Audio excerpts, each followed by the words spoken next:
어디서도 듣지 못한 설화의 세상. 이야기 뚝딱. 옛날 옛적. 거친 세상 풍파에 누구도 버텨내기 쉽지 않던 시절.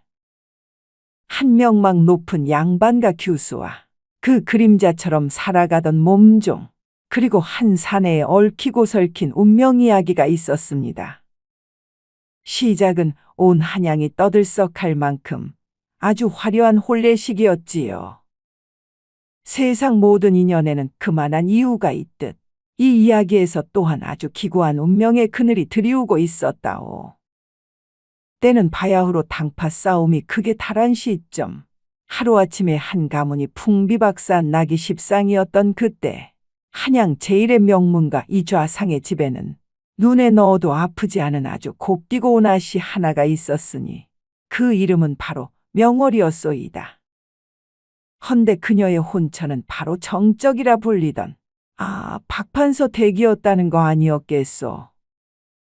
겉으로는 화친의 혼례였으나 실은 팽팽한 정치적 긴장감 속에서 서로의 목줄을 쥐고 흔들려는 음모가 도사리고 있었지요. 만약 이 혼례가 틀어지기라도 한다면 명월 아씨의 아버지는 물론 온 집안의 목숨이 풍전등화 신세가 될 판이었습니다. 명월 아씨는 가문의 명운을 짊어진 채 얼굴도 모르는 둘째 아들에게 시집을 가야만 했던 것이었지요. 그날의 혼례식은 그야말로 장관이었습니다. 붉은 비단 혼례복을 곱게 차려입은 신부의 가마는 수많은 하객들의 축복 속에서 박판서의 집으로 향했다오.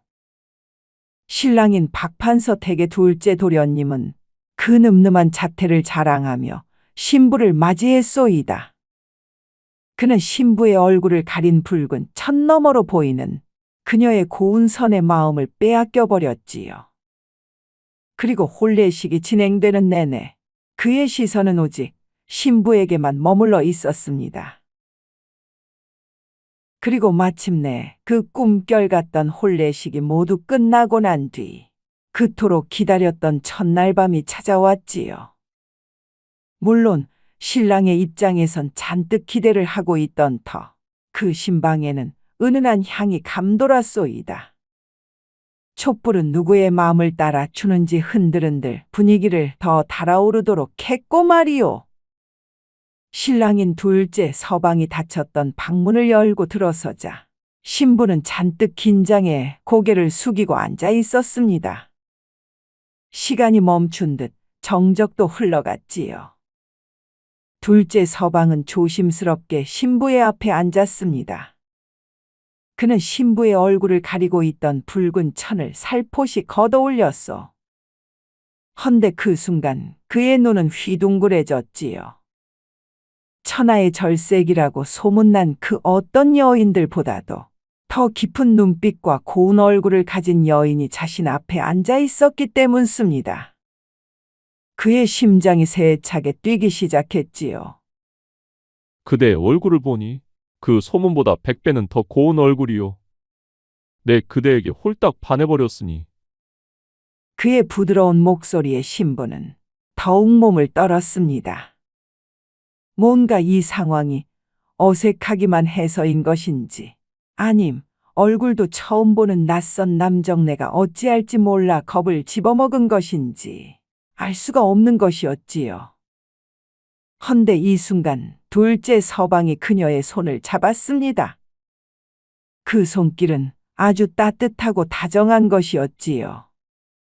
이에 신부는 그만 마음이 풀려버렸는지 괜시리 눈물만 차오르는 것이었습니다.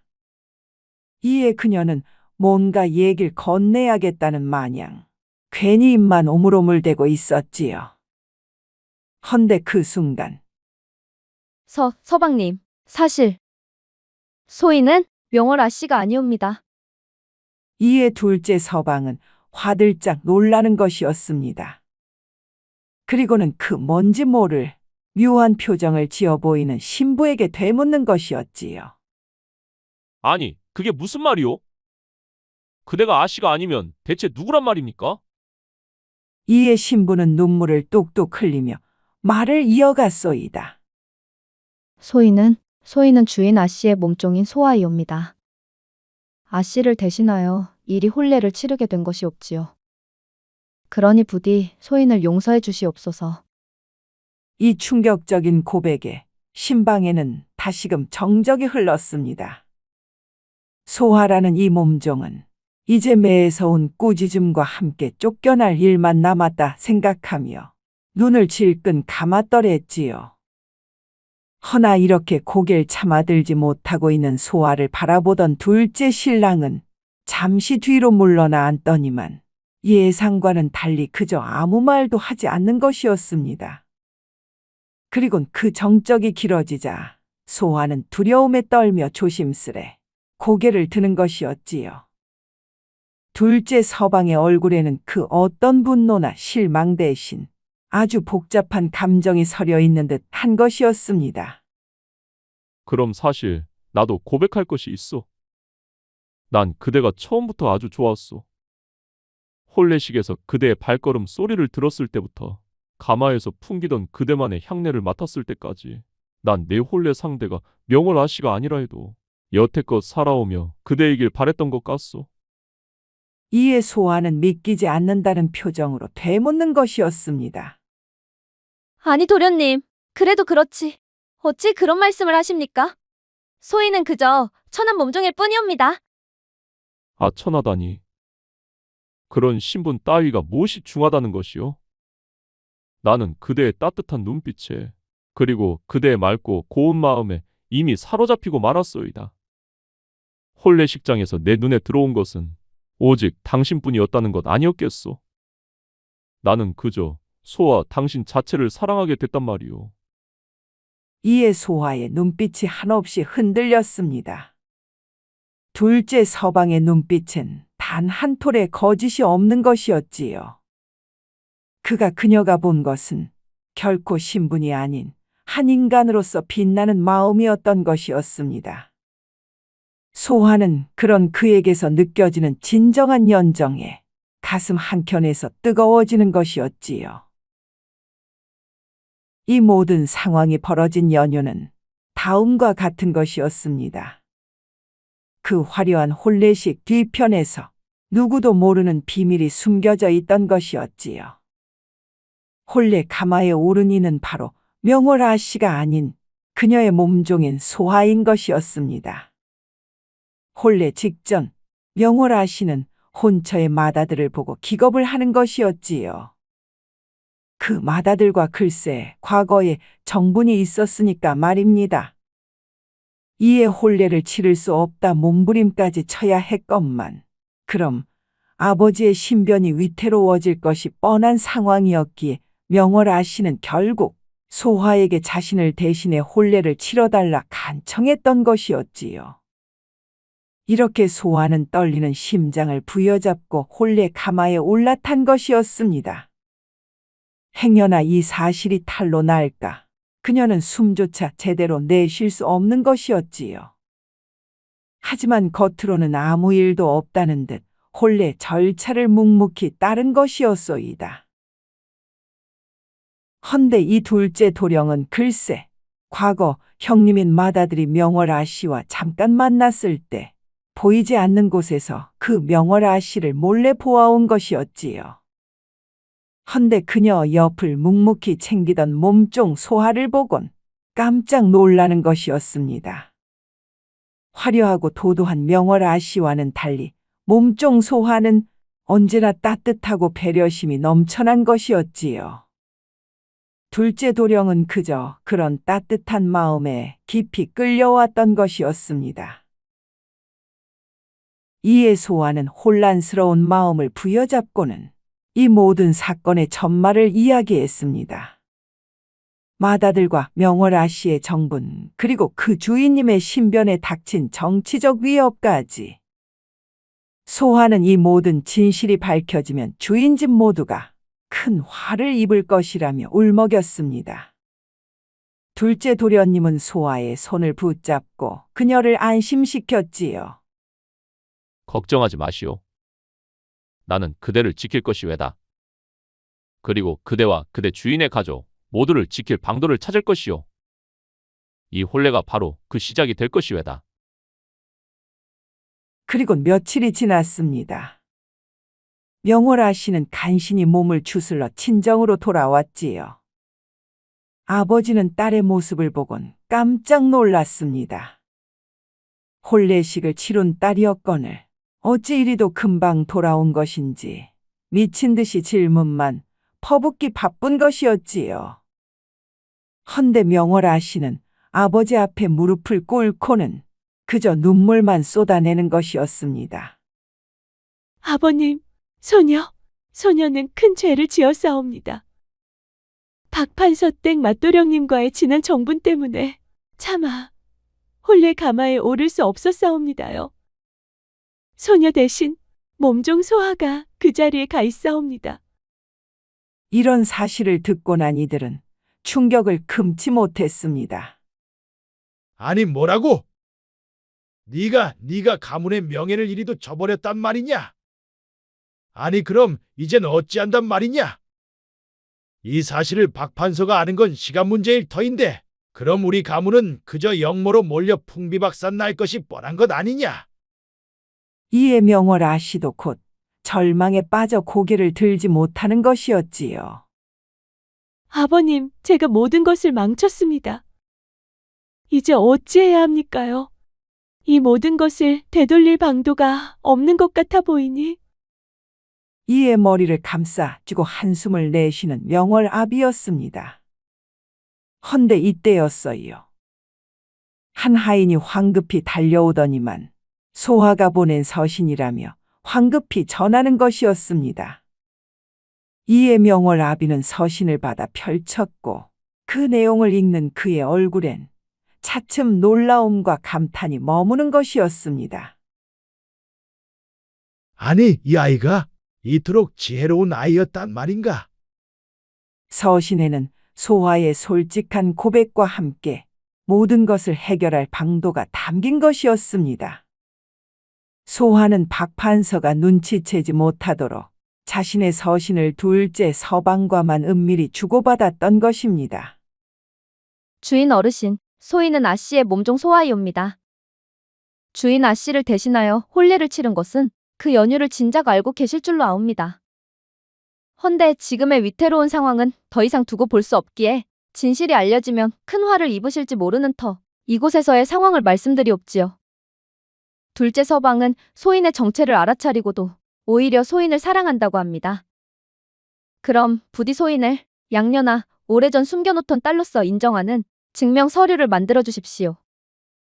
그리고 이와 함께 훗날 어느 때든 박판서가 이 사실을 알게 될 때면 무조건 명월아 씨가 아프다는 상황을 꾸며서라도 내보이십시오. 그럼 소인이 정식 혼인 상대로 인정받을 수 있는 것과 동시에 아 씨의 병세가 분명 적절한 이유로 무마될 수 있을 것입니다. 헌데 만약 박판서가 아 씨의 병환을 의심해 찾아올 경우를 대비하여 아 씨께 백방 가루와 붉은 열매를 섞어 온몸에 두드러기 분장을 하도록 하옵소서. 아 씨의 병환이 심각하여 혼례를 취소했다는 소문 또한 분명 믿도록 할 수 있을 것입니다. 이것이 양가의 체면을 살리고 정치적 위협까지 피할 유일한 방도라 사료되옵니다. 소인 또한 부디 아 씨의 행복을 위해 이곳에서 모든 것을 책임지고 조심하겠나이다. 이에 명월아비는 소화의 놀라운 지혜에 감탄했습니다. 자신의 딸보다 1000배, 10,000배는 더 큰 그릇을 지닌 아이라 여기는 것이었지요. 그리고는 곧바로 소화의 제안대로 모든 것을 꾸미기 시작하는 것이었지요. 그로부터 얼마 후 명월아 씨가 심각한 두드러기 병환으로 혼례를 미루었다는 소문이 삽시간에 퍼져나갔습니다. 그러나 박판서는 그런 명월아 씨가 거짓된 병을 핑계 삼아 혼례를 피했던 것은 아닐지 의심하는 것이었지요. 그는 명월의 집으로 불쑥 찾아와 명월아 씨의 병세를 직접 확인하겠다며 압박하는 것이었습니다. 이에 명월의 아비는 심장이 쿵 하고 내려앉는 것이었지요. 하지만 소화의 계획을 떠올리고는 태어난 척 박판서를 맞이하는 명월아비였지요. 명월이 병세가 워낙 심하여 차마 보여드릴 수가 없었습니다요. 부디 용서를. 박 판서는 명월 아비의 말을 믿지 않고 강하게 명월 아씨방의 방문을 열어젖히는 것이었습니다. 이에 명월 어멈은 곧 소화의 말을 떠올려 딸인 명월 아씨에게 두드러기 분장을 시킨 것이었지요. 순간 박 판서가 명월의 방으로 들어간 그때 온몸에 붉은 반점이 가득 올라온 것을 보게 된 그는 명월 아씨의 고통스러운 표정에 살짝 뒤로 물러나는 것이었습니다. 소인, 부디 송구하오나 이리 흉측한 모습으로 도련님을 뵐 수 없어 혼례를 최소화할 수 있었습니다. 허나 저 대신 박 판서는 명월 아씨의 흉측한 모습을 보고 기겁을 했습니다.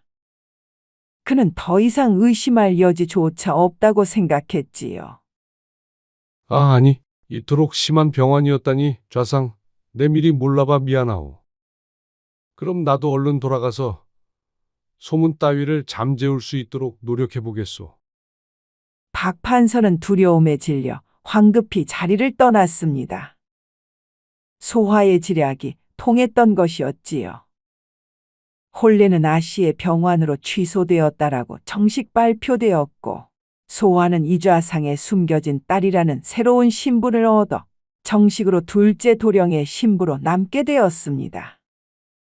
명월 아씨는 이 모든 이야기를 전해 듣고 소화에게 한달음에 달려갔지요. 그리고는 소화를 끌어안으며 눈물을 쏟았습니다. 소하야, 고맙다. 그동안 나의 그림자가 되어준 너의 삶을 진정 이해하지 못했구나. 내가 얼마나 어리석었는지 이제 알겠어. 너는 언제나 나보다 더 큰 사람이었거늘. 부디 행복하여라. 소화는 명월 아씨의 손을 잡으며 말했습니다. 아씨, 울지 마십시오. 이제 아씨의 삶을 잘 사셔야 합니다. 아씨께서는 사랑받을 자격이 충분한 분이셔요. 소화의 따뜻한 말에 명월 아씨는 마음속 깊은 곳에서 울리는 편안함을 느꼈습니다.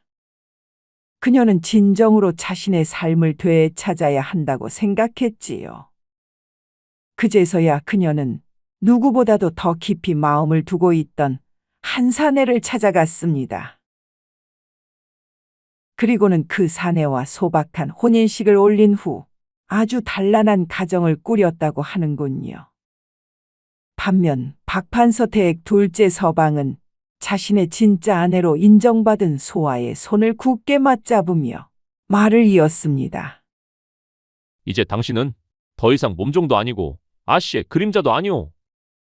그대는 오직 나의 아내이자 이 집안의 안주인입니다. 그러자 소아가 눈물을 흘리며 말을 이었소. 도련님, 아니 서방님. 둘째 서방은 소아를 품에 안으며 말을 이었습니다. 이제 그대만을 사랑하고 그대만을 아끼며 살아갈 터. 그럼 당신도 어째 이 마음과 같소? 이에 살짝 미소를 머금고 고개를 끄덕이는 소아였습니다. 그녀는 처음으로 단 한 사람으로서 당당한 사랑을 얻을 수 있던 것이었습니다. 그로부터 몇 년 후, 명월아 씨는 자신이 진정으로 사랑하는 이와 쌍둥이까지 낳았다는 것 아니겠습니까? 그리고 소아 또한 아들, 딸 잘 낳고 누구보다도 부유한 가정에서 행복한 삶을 살았답니다.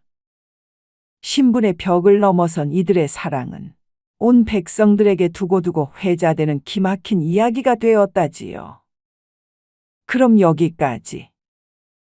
여러분들도 인연이 되는 운명이 얼마나 놀라운 것인지 다시 한번 깨닫는 시간이 되시면서 다음에 또 더 기막힌 이야기로 찾아뵙겠습니다요. 그럼 그때까지 이야기 좋아하시는 분들 모두 행복의 나라로 뚝딱. 재미있는 설화의 세상, 이야기 뚝딱. 오늘도 즐거우셨다면 좋아요와 구독 부탁드려요. 그럼 다음 시간에 또 만나요.